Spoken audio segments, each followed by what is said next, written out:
Kan KKN kan 1 bulan, 1 sampai 2 bulan. Hanya saja ini singkat karena seperti itu tadi, daerah itu memang tidak ada masjid.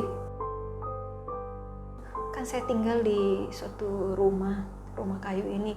Yang punya rumah kayu ini punya ruangan, tidak bisa kita masuk ke dalam ruangan itu. Ya, saya beranikan diri untuk ngintip. Oh, ternyata yang punya rumah dia manjat, terus kakinya tuh kayak ini, kepalanya di bawah. Nah, itu kepalanya nanti keluar. Itu fotonya goyang-goyang matanya ini. Hantu perempuan itu kan selalu ngikut tuh di kuku atau di rambut.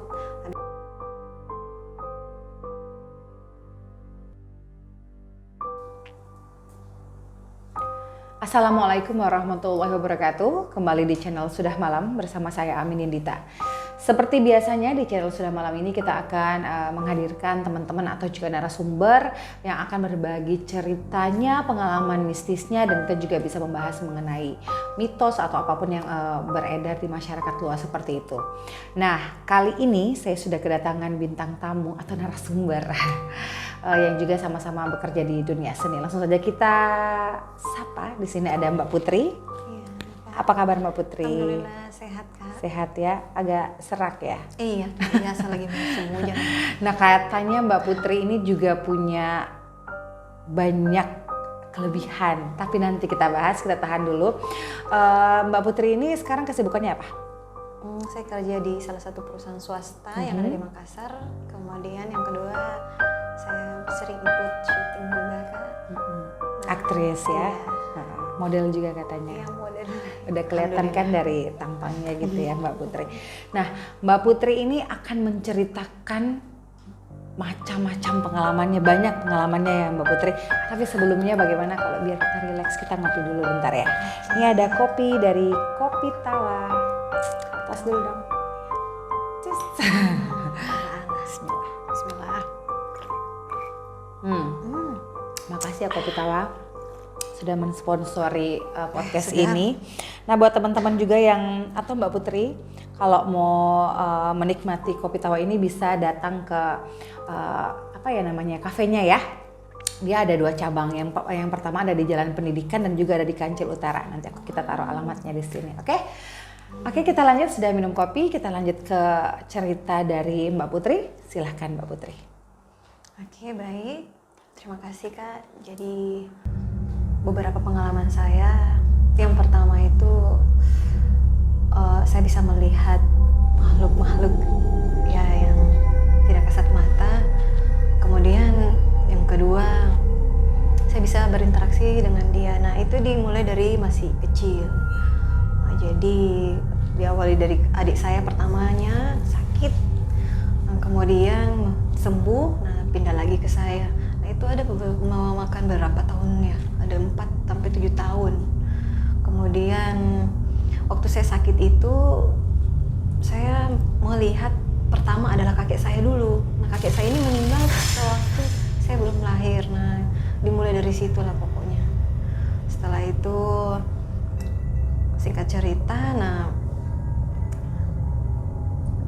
kayak ada semacam kiriman-kiriman. Nah, itu saya tidak sadari bahwa yang memang kiriman, ya katakanlah kalau kita orang Bugis bilangnya doti, ya bilang doti ya, Sihir Kak. gitu Ya, ya. sihirnya itu memang ditujukan untuk orang tua. Tapi karena saya bisa lihat, ya saya negur, wah ada bola api ya, ada bola api. Ya, Muter-muter dia, gitu. muter-muter. Itu kenapa ya? Itu apa? Orang tua bertanya, apa nak? Apa lagi nak? Nah, saya lihat lagi yang kedua, orang tua.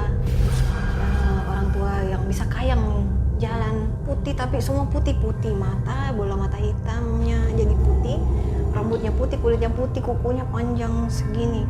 Itu buang telur di rumah. Usia berapa itu Mbak Putri? Oh, itu masih SD, Mbak. Iya, sekitar kayaknya kelas 5 SD deh. Bola api itu juga yang dilihat Iya. di seputaran rumahnya Mbak Putri? Seputaran pokoknya rumah. Nah, Oke, nanti itu baik. dia meledak di atas atap rumah, nah kayak terhambur seperti pasir. Nah, seperti itu. Jadi karena itu tiap hari sampai saya SMA itu masih ada. Jadi saya coba telusuri, saya beranikan diri,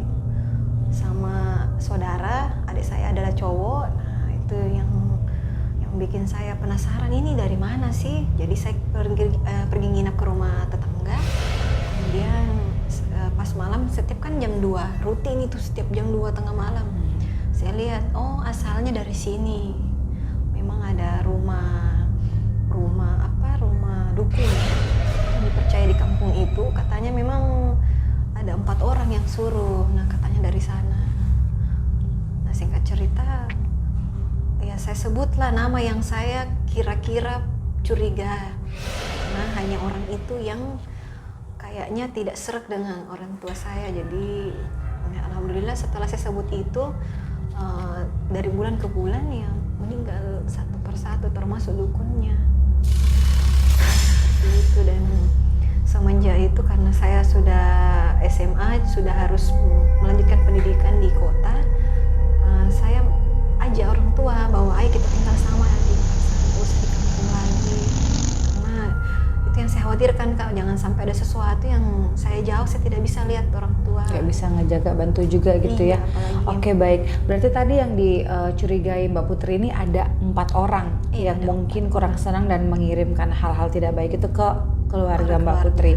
Kemudian hanya dengan misalkan menyebut nama ini, kemudian satu persatu orang-orang tersebut meninggal. Orang-orang tersebut, pertama sakit keras dulu Kak, keras sakit dulu, ada yang kecelakaan, ada yang memang tiba-tiba dan orangnya sendiri ngomong, dukunnya sendiri ngomong bahwa ini ada yang datang katanya dari luhur ini dan jangan dikasih begitu. Cuma itu orangnya langsung muntah darah meninggal. Jadi singkat cuman anaknya menyampaikan. Nah seperti itu jadi. Itu tidak menjadi trauma bagi Mbak Putri sendiri? Saya trauma sampai sebenarnya saya enggak pulang kampung sudah puluhan tahun gara-gara itu.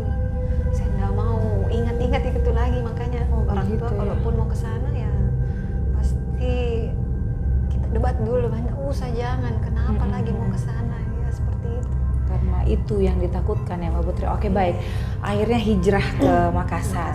Nah, selain pengalaman-pengalaman yang seperti kita bisa melihat sihir seperti itu di sepanjang usianya pada saat masih tinggal di kampung, sebelumnya ada kejadian-kejadian apa saja sih yang sudah dilewati sama Mbak Putri ini? Kejadian yang dilewati ya setiap hari sih Mbak, cuman ada beberapa momen yang saya paling nggak bisa lupakan. Ya saya pernah KKN di suatu desa kabupaten lah di Sulawesi Selatan, saya nggak bisa sebut namanya, cuman intinya saya pernah ke sana.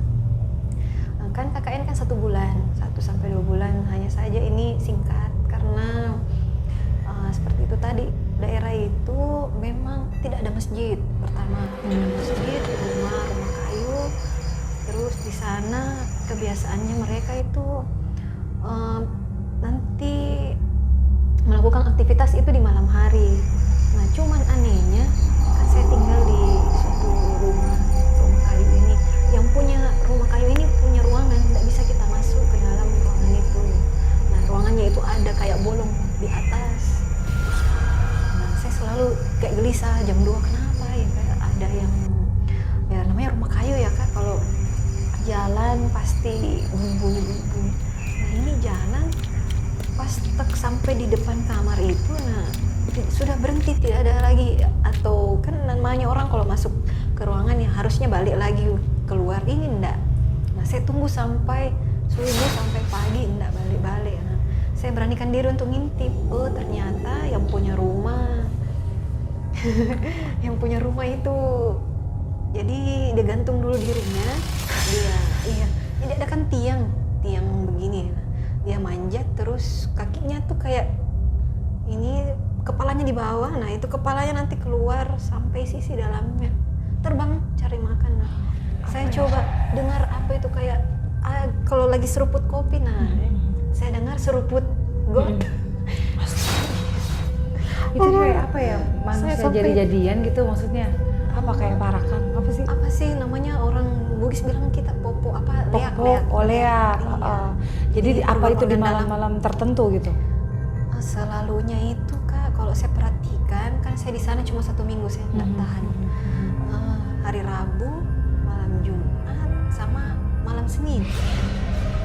Ada waktu-waktu tertentu iya, dan tengah malam. Iya kan. Jadi ada orang tua yang sampaikan bahwa kasih makan garam nak, kasih makan garam. Saya coba-coba lempar garam ya malah kita dikejar. Dikejar itu dalam arti seperti apa Mbak Putri? Dikejar dia kan saya cuma lempar.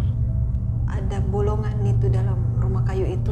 Saya coba lempar, yang ada malah dia kayak mengisap begitu, kayak napasnya memburuk, dia kayak mau. Tapi kita lihat? Iya, saya lihat. Nah, saya kuncilah pintu, baca ayat kursi apa segala macam, dan saya bertiga dengan teman pada waktu itu, dan saya memutuskan untuk berhenti dan saya balik ke Makassar. Itu bentuknya seperti apa Mbak Putri? Pokoknya hanya kepala Kak, kepala sama organ dalam, ada jantung, usus, ini semua terbang. Terus baunya, aduh bau sekali, busuk. Amis, busuk, pokoknya bau. Enggak sedap lah Kak, pokoknya. Oke, baik. Sebelum yang Mbak Putri lihat itu kayak dia ngegantung dirinya terbalik, kemudian itu dia pergi, itu apakah ada ritual-ritual yang dilakukan sebelum itu? Kalau saya lihat iya Kak, ada ritualnya. Ada ritualnya, jadi saya nggak tahu dia ada komat kamit kayak itu, dia baca apa, ada guci-guci di depannya. Kita ngintip begitu? Iya, saya ngintip, apa ini dia? Ini Bapak, kenapa lama sekali terus tidak balik lagi? Nah, terus kamar itu dia enggak buka dan enggak tutup, jadi makanya kita bisa lihat. Saya bertiga dengan teman-teman lihat. Teman-temannya juga bisa ngelihat begitu? Iya. Jadi dia lihat pertama, Kakak, ini apa Kak? Tuh coba lihat-lihat apa itu dia buat. Oh, lagi lagi kayaknya mau baca-baca. Kita orang Bugis bilang baca-baca. Nah, ternyata pada saat lama-lama kemudian kok manjat, ambil kursi naik, dia kakinya dia silang begini. Ini kan tiang, kepalanya kan di bawah posisinya. Itu kepalanya yang turun.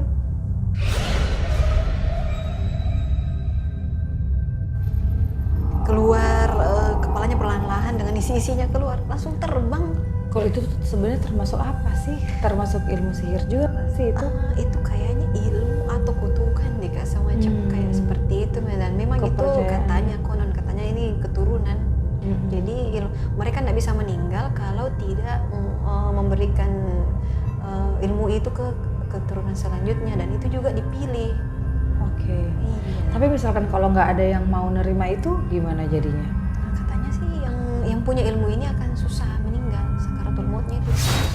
Oke. Iya. Nah, setelah kejadian itu berarti selama tiga kali dilihat sama Mbak Putri dan teman-teman selama di situ? Pokoknya selama di situ saya seminggu mulai, tapi pas di hari ketiga. Nanti di hari ketiga baru saya lihat. Nah pokoknya 1 minggu di sana saya putuskan untuk pulang karena nggak tahan. Nggak lama kita yang dimakan. Tapi di waktu-waktu normal, bukan di jam-jam malam itu, kalau pernah bertemu langsung dengan Mbak Putri ngobrol atau apa gitu? Kan dia manusia Kak, dia orang. Pokoknya kalau mulai pagi sampai sore ya dia manusia pada umumnya. Normal, pernah ngobrol? Normal, karena memang dia yang punya rumah itu yang saya tinggal. Jadi kan dia yang punya, saya numpang sama teman-teman semua. Jadi gara-gara itu saya trauma. Makanya kalau lihat rumah kayu juga saya trauma. Jadi saya putuskan untuk kembali. Tahun berapa itu ya Mbak Putri? 2000, kalau nggak salah 2012 kan, 2010, kurang lebih 2010. Waktu KKN ya? Iya. Nah, setelah itu ada pengalaman lagi nih. Katanya Mbak Putri ini juga mungkin teman-teman yang ada di sini bisa diawang ya Mbak Putri ya? Ya, kalau itu sih Kak, datang tiba-tiba. Oh, datang tiba-tiba. Tiba-tiba dia kayak misalnya ada anak-anak atau ada orang yang punya ilmu atau mungkin ketempelan. Nah, saya sekilas langsung lihat, ada yang nempel makhluk ini atau ada orang yang punya ilmu, misalnya ada ilmu pengasihnya atau ada ilmu ilmu pengasih itu kayak apa? Itu diminta untuk biasanya sih mereka yang punya itu memang minta sih Kak. Iya, biasanya sama orang pintar gitu. Iya, ada juga yang memang keturunan sih, mereka dimandi, yang pengalaman-pengalaman yang saya dapat biasanya mereka itu dimandi. biar bisa meluluhkan hati seseorang. Jadi kalau mungkin ada orang yang berbuat jahat sama dia, ya baiknya itu orang malah kasihan. Tapi sisi negatifnya dia bisa memikat lawan jenisnya. Jadi dengan bisa, mudah. Iya, dengan mudah, dan biasanya menyalahgunakannya sih. Ini keren juga nih, kita bisa juga berbicara mitos nih sama Mbak Putri atau apa-apa yang misalkan Mbak Putri bisa lihat seperti itu ya. Tapi kalau orang yang datang langsung ke Mbak Putri misalkan tanya, Put, aku ada yang ngikutin nggak? Put, di rumahku coba bisa lihat ada apa, bisa nggak itu? Atau harus di waktu tertentu baru bisa? Sebenarnya sih Kak, ini berdasarkan pengalaman. Jadi saya sebelumnya pernah jadi ghost hunter. Jadi ada rumah-rumah yang susah laku, ada rumah-rumah tua. Nah itu pernah saya diminta untuk mencoba karena kan saya tahu dan bisa lihat. Nah saya punya teman, jadi kita duel. Teman sebut aja ini namanya Kak Ras. Kak Ras itu bisa mengobati orang. Jadi belum musim sih yang namanya konten-konten YouTube. Mungkin saat kalau pada masa itu saya pasti rekamnya, tapi karena memang saya hanya berdua. Jadi kalau ada teman yang misalnya, rumahku angker sekali, saya takut, bisa bantu Kak, bagaimana ini supaya tidak angker. Jadi tugas saya itu hanya menentukan titik-titik yang mana ada penghuninya, di mana pusatnya. Nah teman saya Kak Ras inilah yang memindahkan. Kadang dia pakai media botol, kadang juga dia simpan di dirinya. Nah nanti kalau saat kita pulang baru dipindahkan ke tempat lain. Di wadah-wadah yang disiapin gitu ya. Seperti kayak botol kaca, pernah guci, kelapa, sama apa lagi satu kayak benda pusaka begitu dia simpan di situ. Nah selama menjalani aktivitas itu ada yang mengganggu ke Mbak Putri? Kalau mengganggu, luar biasa mengganggu, karena kan dia nempel ngikut. Jadi saya kalau habis tangani rumah atau orang seperti itu pasti saya sakit 3-7 hari. Nah itu sangat menghambat karena kan saya bekerja, saya sebagai karyawan juga. Meskipun dibayar ya lumayan sih. Iya. Kalau bayarannya ya cuman itu tadi sangat mengganggu aktivitas yang lain. Nah sedangkan yang ini kan hanya sekali-sekali ya. Seperti itu. Jadi ada beberapa rumah seperti kayak rumah-rumah Belanda, rumah-rumah ya pokoknya tempo dulu yang memang susah untuk itu udah nempatin di situ udah susah buat keluar gitu iya, ya. Betul, karena memang dia lebih dulu tinggal di tempat penghuni itu. pertama lah di situ. Pertama. Tapi emang ada yang bisa keluar atau memang udah nggak bisa emang di situ dia tempatnya? Alhamdulillah selama saya menangani pasti pindah. Oh, pindah. Pasti mereka. Jadi kita berkomunikasi maunya apa. Mereka kan seperti kita. Yeah. Jadi mereka juga hidup makan. Mereka juga menikah dan mereka juga beranak. Jadi kalau ditanya ya apa maunya, apa ini, saya mau begini, saya mau dikasih pindah di rumah yang lebih bagus, yang banyak orangnya. Mereka juga hidup Kak ya. Punya keinginan juga karena sama seperti kita ya Mbak Cuman Putri ya. Itu juga kita harus perlu hati-hati karena jangan sampai kita terikat ada perjanjiannya, misalnya kayak minta tumbal potong kambing, potong apalah segala macam. Nah itu yang biasa ada yang kayak darah begitu dia minta, itu biasa saya hati-hati. Lebih baik saya mungkin mundur karena bisa jadi itu permintaannya akan meningkat. Mungkin ayam dulu, kepala ayam ke kepala kambing dulu, nanti lama-lama manusia dia melunjak ya. Iya betul gitu kan? Ya. Memang berarti bener dong yang kayak kita nonton biasa tuh si orang yang punya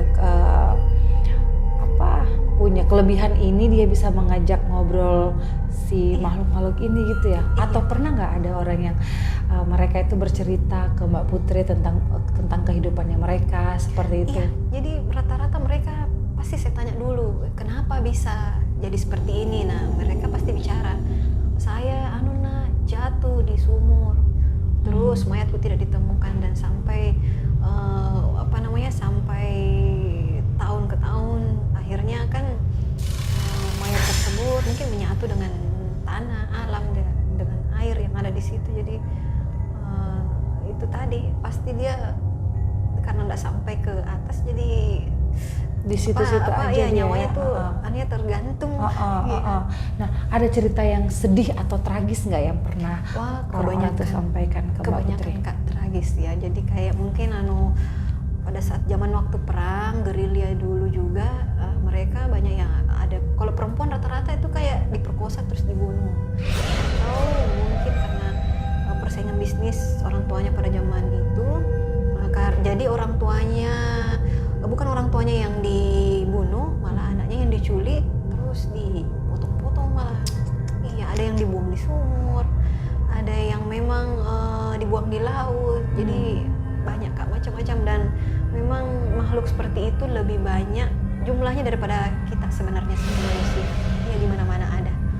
Pernah nggak ke suatu tempat terus masih dari jauh udah mendengar, lagi-lagi aku kan karena suka nonton film horor, pengen tahu apakah itu di dunia nyata bagi orang-orang yang punya kelebihan itu tuh bener nggak sih? Misalkan datang ke suatu tempat dari jauh kita udah mendengar bunyi orang nangis misalkan, kayak gitu, itu bener nggak sih Mbak? Betul. Jadi mulai saya mendapat penglihatan seperti ini, memang pendengaran pun, dan saya pun biasa tidur 2-3 jam aja karena terganggu pendengaran. Ya mungkin orang tidak dengar, ya saya dengar. Ya mungkin dari sana, dari jauh, mungkin 100 meter ada suara orang nangis, orang minta tolong. Nah, itu yang membuat saya juga terganggu sampai sekarang, dan sampai sekarang ini juga saya tidak bisa membawa kendaraan karena saya tidak bisa bedakan jalanan makhluk begitu dengan jalanan jalanan manusia. Makanya saya mau coba tutup, tidak pernah bisa. Nggak pernah bisa.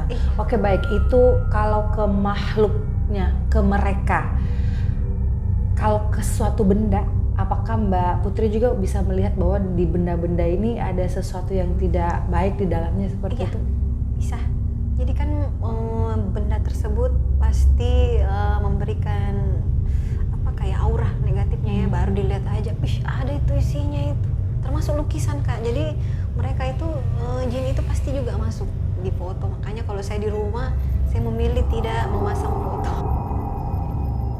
Jadi mereka tuh datang singgap di situ. Jadi mungkin pada saat mungkin ada anak-anak atau ada sepupu, ponakan main di rumah, itu fotonya goyang-goyang matanya ini. Nah, itu makanya saya lepas karena memang tempat bersarangnya mereka juga di situ kayak seperti boneka juga nggak sih? Nah, boneka juga Kak. Boneka, patung. Iya. Jadi misalkan nih ada benda keramat, misal kita datangin ke tempat itu udah berasa bahwa di situ ada. Begitu juga dengan manusia. Iya, dengan manusia begitu juga Kak. Ada nggak yang pernah dibaca sama Mbak Putri terus kemudian orangnya takut atau tersinggung gitu? Ada Kak, beberapa orang sih Kak. Jadi adalah satu rekan sama-sama syuting dulu. Saya tahu bahwa perempuan ini punya ilmu, kalau orang Bugis bilang cenirara begitu. Penarik. Iya, penarik. Gitu. Tapi pas saya tegur, dia kayak kurang suka. Jadi saya enggak pernah bahas itu lagi sama dia. Jadi dia ada istilah, itu ada selalu begini rambutnya. Kalau sudah seperti itu bakal ilmunya baru. Langsung kayak string gitu ya, jadi terpancar auranya gitu ya. Nah itu sebenarnya nggak boleh ya? Kalau boleh nggak boleh sih Kak, sebenarnya nggak boleh. Itu diambil dari dukun yang kayak gitu? Biasanya begituan Kak, iya diminta juga sih. Berarti itu syirik ya? Iya, syirik. Cuman ya orang-orang dulu pernah pakai itu untuk mungkin pada zaman perangnya untuk mau menghadapi masalah supaya lawannya ini bisa luluh atau takluk ya seperti itu. Nah, jadi tapi secara etikanya sebenarnya bagi orang-orang yang punya kelebihan seperti ini, apakah boleh misalkan kalau ketemu orang kita langsung bisa negur ada di sini, atau nanti orangnya minta ke kita bertanya baru kita boleh jawab, gimana tuh? Kalau saya sih etikanya Kak lebih baik diam. Saya diam. Nah, nanti kalau ada yang tanya katanya kamu bisa coba lihat saya, di situ saya baru menjawab. Iya, cuman saya lihat juga dari psikis orangnya ini Kak. Jadi kalau misalnya kayaknya orangnya penakut deh, kayaknya orangnya parnoan, jadi saya juga ya paling enggak, saya selalu memberikan ya positif aja ya supaya dia tidak terbawa. Ya padahal sebenarnya wah gawat. Iya. Banyak yang nempel. Oh gitu ya. Takut.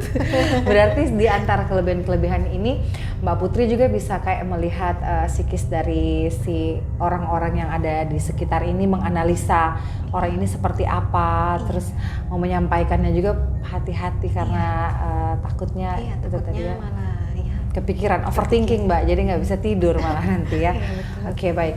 Nah, aku kembali lagi ke tadi yang katanya Mbak Putri ini sampai tidak mau membawa kendaraan sendiri. Apa yang tidak bisa dibedakan? Jalanan apa Mbak Putri? Iya Kak, jadi seperti ini Kak, jadi penglihatan saya kalau misalnya ini tikungan ya, tapi jalanan yang makhluk ini kan terus, nah bisa-bisa dong saya kecelakaan. Oh begitu ya? Iya, saya pernah sudah berapa kali ya, ada 10-20 kali kayaknya belajar bawa motor pasti kecelakaan karena nggak bisa, sampai tadi tikungan, apalagi kalau sudah maghrib, nah itu saya paling nggak bisa karena itu saya susah untuk membedakan. Nah pada saat itu juga saya baru tahu juga kalau mata saya juga rabun. Nah ya, tambah lagi saya nggak Minus bisa berapa bedakan. Mbak Putri? Sekarang sudah minus 3,75. Oke. Sudah lumayan tinggi. Jadi ada beberapa alasan memang udah mending nggak usah dihindarin Iya. kayak gitu ya. Tapi itu kalau jalan. Nah kalau makhluk-makhluk itu bisa dibedakan kan dengan kita manusia biasa? Iya, biasanya mereka warnanya lebih kecenderung ke coklat atau abu-abu, atau kadang kayak hologram begitu, kayak bayangan-bayangan. Tapi kelihatan bahwa oh ini alisnya, matanya, hidungnya hancur, ini kakinya, tangannya ndak ada. Iya, jadi kebanyakan juga mereka kayak melayang.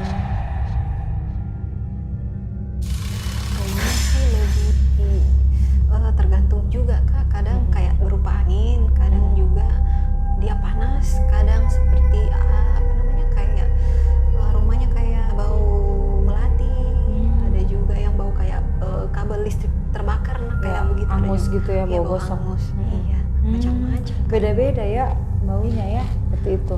Nah kan Mbak Putri di semua tempat itu pasti ada ininya. Nah bagi kita penghuni di tempat itu tuh apa yang kira-kira yang bisa kita hindari? Misalkan apakah ada barang-barang mungkin yang sebaiknya kita buang, ataukah ada tempat-tempat di mana-mana yang mending kita lebih banyak melakukan ibadah seperti itu biar yang makhluk-makhluk seperti itu pergi, apa gimana tuh Mbak Putri? Kalau saya sih kan lebih banyak ke positive thinking yang pertama, terus yang kedua memang perlunya ya agama ya. Kita harus rajin berdoa ya, sekalipun tidak berhijab atau apa, yang namanya bentengi diri lah dengan doa dan selalu mengingat, jangan selalu menghayal. Iya, kosong pikiran. Nah seperti itu. Betul.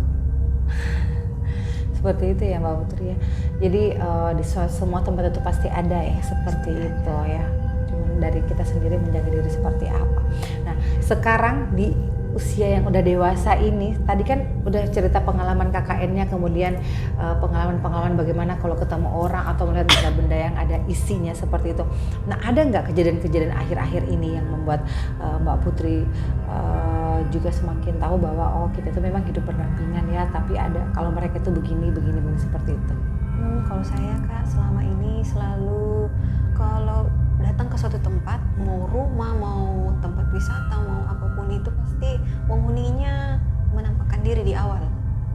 Jadi baru saya mau masuk ke gerbangnya atau ke lokasinya, oh saya bisa tahu, oh di sini ada tinggi besar kayak semacam kayak Gondorowo, atau di sini ada kuntilanak perempuan, ada perempuan, atau ada anak kecil, ada pocong, pokoknya segala macam pasti Menampakkan diri. pasti di awal. Nah biasanya dari situ saya sudah bisa membentengi diri bahwa oh ini biasanya Kak kalau hantu perempuan itu kan selalu ngikut tuh di kuku atau di rambut. Nah, biasa saya ikat rambut. Benting kuku. Iya. Kan saya kayak ikat rambut, takutnya kan nempel begitu. Oh gitu ya. Jadi kayak orang Bugis bilang apa, orang Makassar bilang kasur ini kan tiba-tiba merah. Nah itu biasa dia ngikut. Atau angin-anginnya itu Berarti kayak Mbak Putri misalkan ke satu tempat nih, tadi udah ngelihat misal sosok genderuwo atau Mbak Kunti gitu. Sepanjang Mbak Putri berada di lokasi itu kelihatan terus, Iya Kak. nggak kelihatan. keganggu. Kelihatan. Nah, biasanya di situ terganggu pada saat dia mencoba untuk Lebih mendekatkan lagi dirinya ke iya, kayak Mbak mungkin Putri. ada sesuatu yang dia suka, misal mungkin dia tertarik karena warna kulit atau bentuk rambut atau pokoknya ya namanya kan mereka juga hidup, mereka Ya. juga tumbuh rasa dia suka cantik, dia suka biasa. Astaga. Oh Iya, begitu juga ya Mbak Iya, Putri. makanya nggak heran kalau ada orang yang sering mimpi ada ditemani tidur genderuwo, nah seperti itu Mbak. Seperti itu kayak biasa dia suka begitu, suka sama seseorang itu. Kayak ketindihan gitu atau mimpi buruk gitu-gitu ya. Iya betul. Nah, itu biasa saya terganggu kalau juga dia berusaha mau menyampaikan sesuatu. Jadi kayak mau mencoba berinteraksi. Nah, kita dari energi positif dengan dia yang negatif kan kadang merasa pusing, mual, sakit kepala. Nah kadang seperti itu sih yang Gitu saya ya. rasa. Kayak Mbak Putri rasakan pengalamannya seperti itu. Nah kan Mbak Putri tadi kan bisa melihat bahwa orang ini ada ilmunya nih, orang ini ada yang ngikutin, orang ini ada kodamnya seperti itu.